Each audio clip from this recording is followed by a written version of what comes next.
This one's a little bit left field for me, but we're coming up to the 27th anniversary of the event in question. It actually happened the day before my 12th birthday. I'm talking about the death of Diana, Princess of Wales, featured in Series 6 of The Crown. Now, I've just got round to watching that series. I've got access to Netflix again, and it's as expected. Each episode is like a mini film. What I've always noted about The Crown is their attention to detail. I think it's a great show. It's not to say that they get everything right. You can't expect any dramatization to absolutely 100% get everything right. But the thing you note with The Crown is attention to detail.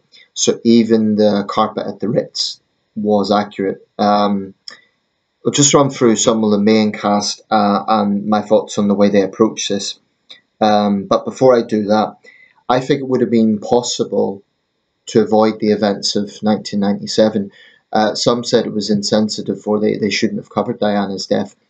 How can you make a dramatisation, a series on the Windsor dynasty and not cover Diana's death? That's not realistic. I think they would have been criticised if they'd evaded that. So I think the way it was done was as tasteful as is possible, given the subject matter. The cast is Elizabeth Debicki as Diana. Not easy. It's not an easy role to do. Such a famous person. It's a bit like playing Churchill, or someone like that. When someone is so famous, it's difficult actually to portray that, because you're going to be judged against other actors who've done the role. A few other actresses have played Diana, but I think she done that very well, as Emma Corrin did in the earlier series. Then we have Khalid Abdallah as Dodi Al-Fayed, a very good actor in my view. Jonathan Pryce as the Duke of Edinburgh, Imelda Staunton. Dominic West as Charles. I thought that was a particularly good performance. Doesn't exactly look like Prince Charles, but the then Prince Charles, but the acting is very, very good. Ed McVeigh plays the 15-year-old Prince William. I mean, all strong performances, but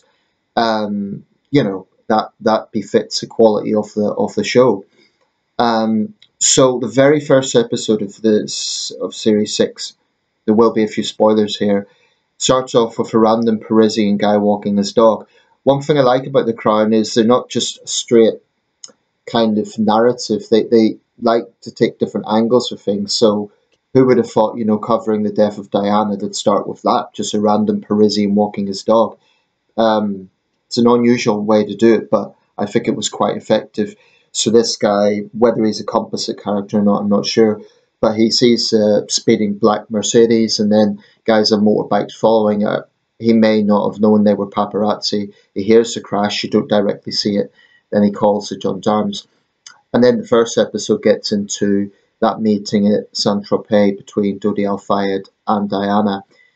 It's perhaps a Mandela effect, but people look back on that and think that Diana and Dodi had a relationship for years. Actually, it was only about 2 months. The film Diana with Naomi Watts focuses much more on her relationship with the Pakistani doctor Hazmat Khan. It may well be, in fact, that her relationship with Dodi was more like a close friendship, bordering on romance, rather than like the love of her life. We'll never really know. Certainly, it implies that Dodi was under his enormous pressure from his father to propose to Diana because of, I was going to say, Muhammad Al-Fayed's social climbing, but he'd already been pretty successful. He was a multi-billionaire, owner of Harrods, owner of the Fulham Football Club, but very much implies this is a father who's very pushy towards his son. Dodi himself was accomplished. He was a film producer. I recently watched Chariots of Fire, and if you look at the first 5 minutes of Chariots of Fire, he's actually credited in that. He must have been very young at the time, I think only 26, if he was 42 when he died. But yeah, if that's accurate, then Muhammad Al-Fayed was a very pushy father. What the Crown doesn't do is get into the conspiracy theories around Diana's death. There are a lot of things about that night that are strange. for example, the white Fiat apparently belonged to a young Vietnamese man, was later repainted red. I don't think he was involved in the conspiracy. I think it was a case of a young guy who panicked, particularly when he knew who the casualty was. However, in France, it is illegal to leave the scene of a crime. To leave the scene of an accident. There was reportedly a flash in the tunnel that night. I always assumed that was one of the paparazzi's cameras, but apparently the nature of the flash was not like a conventional camera. I only mention this stuff because, frankly, conspiracy theories can be interesting. But as for the idea that MI6 killed her, I think there's scant evidence for that. I know Muhammad al-Fayed pushed those claims until his death last year, but I feel that was clearly he was devastated by the death of his son. I think he was bitter, and I think, frankly, he had a bit of a chip on his shoulder about the British establishment. He kind of thought, I'm a self-made man, I'm a multi-billionaire, but they still don't accept me. I think he harboured a grudge with the royal family because of that and the British establishment.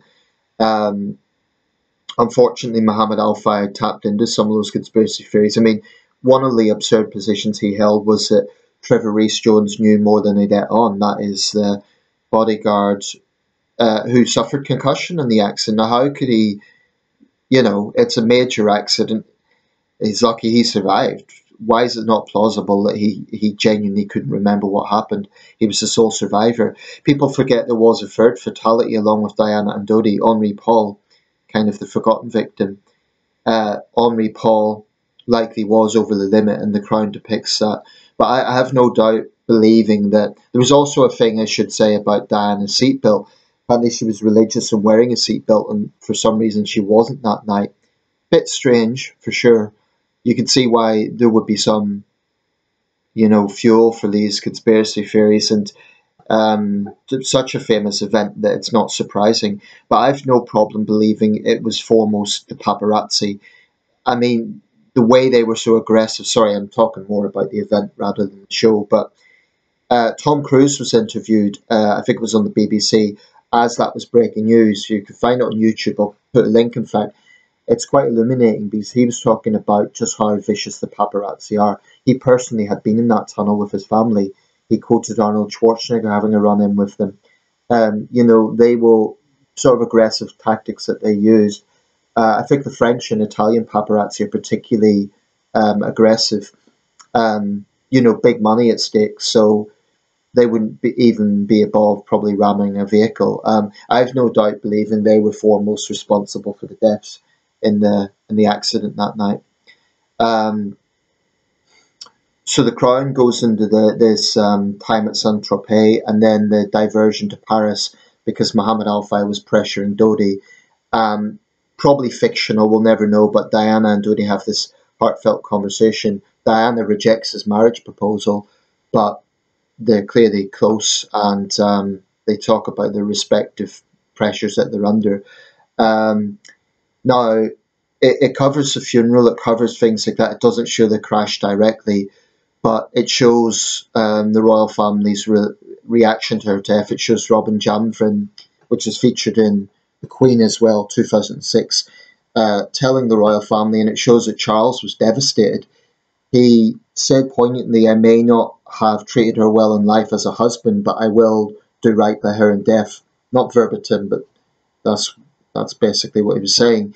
Some people will say the royal family had no feelings over her death. I don't believe that. People react to grief in different ways. The Queen and Prince Philip were of a stoic generation that didn't really show emotions that much. Charles was a bit younger, and I think it's very plausible. The Crown depicts that he was devastated, and why wouldn't he be? People assume just because they divorced, he didn't. I think it's nice to think that Charles and Diana, even if they had a rocky marriage, they would have been on civil terms before her death, and I think that's plausible. In the end of the day, of course, Charles was grieving. He lost a woman he was married to for 14 years, the mother of his sons. Of course he'd feel something from that. But it shows in the 5th episode the tensions between him and William. And And in that episode, it shows the pressure that William was under from fame, starting to get a lot more attention from girls. There's a scene where it shows that infamous point where he and Harry had to walk behind their mother's hearse. And he says to Prince Philip, why are they grieving for someone they never knew? And he said, they're not grieving for her, they're grieving for you. So whatever criticism there may be made of Harry and William today, people should never forget the pressure they were under at that time. Incidentally, William has said that that was a collective family decision. Harry has said it was the hardest thing he ever done, but he doesn't regret doing it. So I'm not sure that it's a case that the young princess were forced to walk behind her coffin. I think they felt themselves it was the right thing to do. But I think The Crown, what any intelligent writing of a TV show, very different show, Cobra Kai does the same thing. Intelligent writing will get you to see the perspectives of every character and not make people black and white. I mean, in the 5th episode, you could genuinely see both William's point of view and his father's point of view. Charles is hurt when William says, you don't care about her death and you're jealous of me and the fame that I've got. I really think that's not the case at all. Yet you can understand this is a young guy, 15 years old, losing his mother in such a public way. So it's easy to see why he's angry with his father because of the failed marriage. So I think the writing was very good. Obviously, no member of the royal family is going to watch it, and I don't blame them. But I don't think The Crown could have evaded those events. It's so famous, and so one thing they don't show the crash itself, but they show Jodie Al-Fayed and Henri Paul trying to evade the paparazzi and sort of tip them off. I didn't realise actually that throughout that day they'd been pursued. It wasn't just that night. It was throughout the day, even going to the Ritz, they were hounded. And it just shows how despicable the paparazzi are. They should not be called photographers. I've long argued they're stalkers. It's true that Diana sometimes used the press for her advantage, but more often than not, they cross the line. I can't remember the actor who played Muhammad Al-Fayed, but again, good acting. An Israeli actor actually playing the Egyptian Muhammad Al-Fayed, but it just shows him going to the morgue in the hospital and just breaking down, shouting out to Allah. The Al-Fayeds were devout Muslims, but I don't think particularly pious. But yeah, it's good writing, and it's just, I'm not disappointed. I thought the way they handled that was as tasteful as could be. I haven't watched the whole series. I've got up to about episode 5, but yes, there is a lot of focus on Charles and Diana, particularly Diana, because of the events that happened. I don't know where The Crown's going to go up to. I don't know. They've come so far now. They're even going up to William meeting Catherine. It's hard to believe that they won't just do the full story and go right up to the Queen's death. In a way, it would feel like it's not complete if they don't do that in season 7. I think maybe they should. Because to just finish it off with William and Catherine rather than... I mean, I think the thing with covering the feud between William and Harry and that whole thing, it's right now in the present, whereas all the other things they've depicted have been in the past. So it will be a brave writer that goes down that route. But I don't know, it would seem incomplete, I think, if they don't cover the entire Elizabethan reign. But anyway, if you have access to Netflix, check it out. I think it's well done, strong acting all round, and handled as tastefully as it could be. After all, it's such a famous event, I don't know how they could have evaded that.